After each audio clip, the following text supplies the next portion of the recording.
আমরা এখন রয়েছি অযোধ্যায় মণি পর্বতে। এই মণি পর্বতের একটা সত্য কাহিনী রয়েছে, যেখানে রাম সীতা বসে দোলনা ঝুলতো পর্বতের চূড়ায়।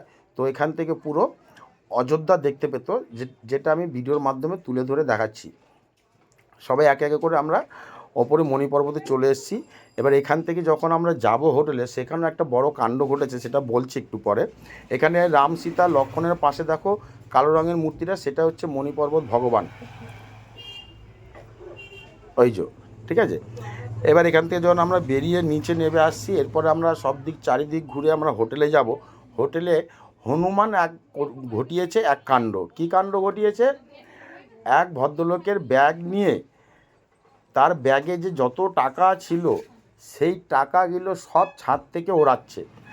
আর তার আগে একটা ঘটনা ঘটেছে। আমি একবার সেলফি তুলতে গিয়েছিলাম, তো সেলফি তোলার সময় আমার হাতে একটা চশমা ছিল, চশমাটা নিয়ে চলে গেছে। পাওয়ার চশমা, আমার খুব অসুবিধা হয়েছে।